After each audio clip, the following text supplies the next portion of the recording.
Inti bagatti kenniti. Bagatti kenniti. Amma dhagai fudhate moo si kenne miti? Waan fedhe ta'u. gaaf sana iyyuu giddaa ajjitiin na qabate mana isaatti iyyuu iyyuu an jaalala gaafadhu iyyuu an isa jaalladhu iyyuu lakki yeroodhaan sitti maa nan jaallatiin sin jaalladhu jedhe silkiisaas na erguu sin as dawwaluu dhiise narraas kaasuu dhiise na ergamte an dawwalee miti sin barbaadu naan jedhe nan dhiisu an giddaa jiraan hin jaallanne wallaahi amma iyyuu taanaan fedhaan wal jaallanne lamaan keenyu. No no no no no no. Can si oi wasi gaaf koi. Din sirka. So mana isaatti nu galee. Si kottu jettee watu toratte monnan. Kottu jettee su toratte mana isaatti akkamitti dirqiidhaan si bitee mana isaatti geesse.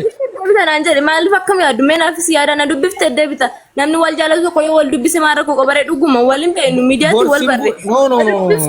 Dhaggeeffadhu. Ilaa. Himata kee no waan si sirreessa. Himata kee balleessaa jirta. Ilaal. Karoorri si xabbaseeruma boodani kaawwar godhachuudha akka kaleessa walii galtana kan natti himtetti jechuudha. Xabbasuu si xabbaseer gara fuulduraatti haadha warraa koo gara fuulduraa ilaal kaleessa kanatti himattetti akkasii jalaan jijjiiramne haadha warraa koo dhaggeeffadhu na dhaga'i haadha warraa koo gara fuulduraa taate naan jedheetti.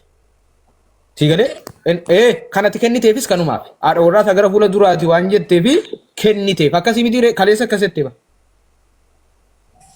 Iko kanam andidee boodarra mana isaatti boodarra akkas naan jedhee waan meeqa kakate amma yoona nama namiti kana dubbisuu dhufte naan jedhe waan meeqa jennaan jedheen si galee saniif an balleessaa akkamiin gafaadhe ani iyyuu jaalladhe si amansiisee jennaan oi ati si amansiisee akkamitti na shakkitaa minaamin jedhee si amansiisnaan kee dhaggeeffadhu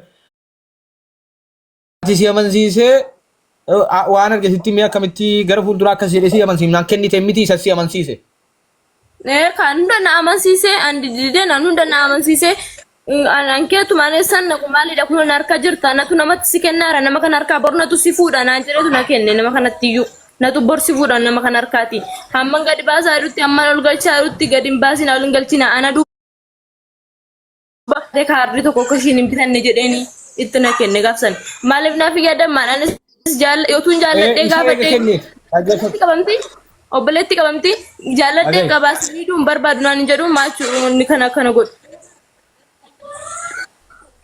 Inni ilaal dhagge ay wallaaltuu dhaati beekta akkati wallaalummaa si nyaate tokkoffaa biyya arabaa noo'iti lamaffaa wallaalummaatu si nyaate wallaalumma ilaal waan siif si sossobeen naan kenniteef akkasimi si sossobee sitti fakkeesseetiin fakkeessa dhugaa ababbadiin wallahi waan sossobee hin qabu haadha manaa kotti abanaa fataara manaa abbaa manaa taaneerraa maatii kotti borran dawwala naan jedhe gaafuma naqe sana galgal wallahi arraba koo rashaadaa dadhabsiisu akkas naan jedhe achumaan kennite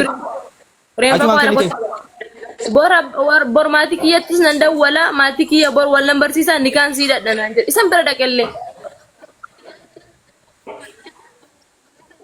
gaafa namni gaafa amma kana natti kakatee achumaan kennite mitire gaafa inni amma kana amannee kakatee amma kana dubbatee jiru akkamitti amanuu dhiisare illee sin barbaadu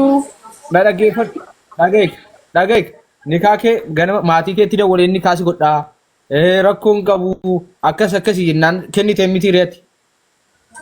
Ka akkas naan jennaan dura dideeni turen giddinaan na lafa ture dura booda akkas naan jennaan. Ilaal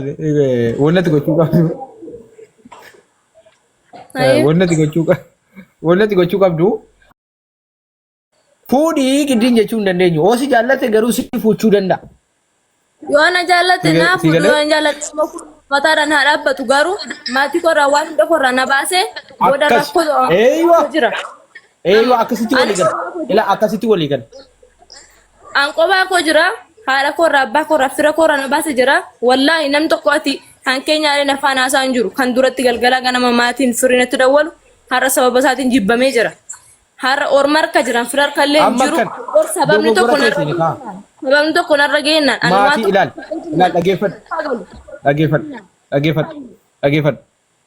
Atamma maatiin kasi jibbe dogoggora kee fakkeenyaaf maatirraa hubaate ta'e dogoggora keeti diduu dandeessa nama kana maatii si jibbu kan mariisisuu qabda turte jalqaba. Dhiirri sun dogoggorsu keenya nam fudhadha dogoggoreen dubartiidha nafaana bu'ee dogoggoree balleessee gadamu qaba dirqama amma dhagahi ati roobsanii irraa maal feeta amma fakkeenyaaf maal feeta inni irraa Ela roobsan ala mataa na dhaabbatu garuu amboo rakkina tokko rakkadhee suudii kana keessatti waan tokko ta'ennaan maalirraa feeta akka beektaa roobsanumaan hin qabadha.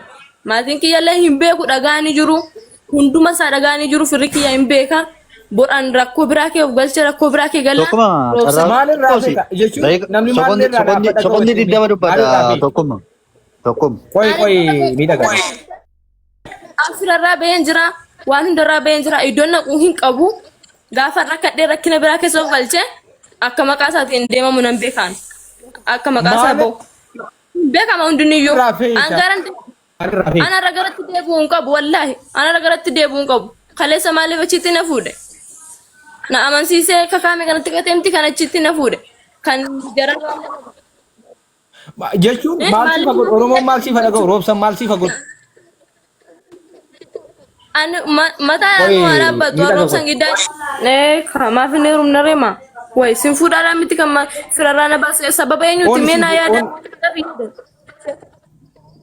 Okay, oni sin fuudhee yoo maal godhu eenyu ko jedhare rabbiin ofitti na fuudhee rabbiin kadhadhe yoo dide kiroo riskiin jira kuno makiinaa jalatti of darbee gala biyya na galchaa wallaahi maal carraa maali dhabdee maaltu si hafe naannoo fajjeessare dhagaa maatiin koo mataa gadi qabatanii maatiin koo waan rakka bajaan na guddisanii utuu dhiira tokko jechuun ilaaliin na guddisanii biyyaa na baasanii har'ammoo saree miidiyaa rakkana na goote si galee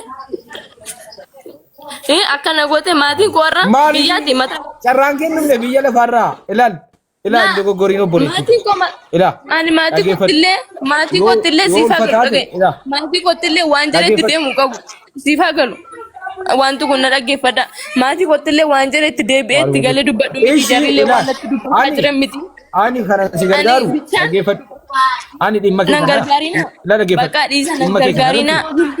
Hunduu balleessaa natti muree jira. Balleessaan dheeraa balleessaatti yemmuu kan sirreessu kilooriskii yookaan waan tokkodha. Dhaabaan fedhu bakka. Weetti dhaggeeffadhu. Foozii yoo kilooriksii dhugdes yoo makiinaa jala Anas fan obboleetti koo biratti of hin ajjeesee iddoo biraatti of ajjeesuu barbaade rakkoon hin jiru. Haa ta'u garuu la dhaggeeffadhu. Wallaahi wabillaahi watallaahi namni 150 balleesse si. Wallaahi billaahi namni 100 osoo hin taane 150. Amma mucaanii yoo inni fuudhu jedhe dirqiin itti heerumti. Amma mucaa kana nu gaafachuu fedhe edee ofan gaafadhe laayivii irraa bahee. Maalan gaafa mucaanoo inni fuudhu jedhe maalan godhu? Isii too kenneefi. Fuulduratti namni muuxannoo irraa baratee barnoota irraa fudhatee eegan dogoggoree dheedhiisa jechuudha.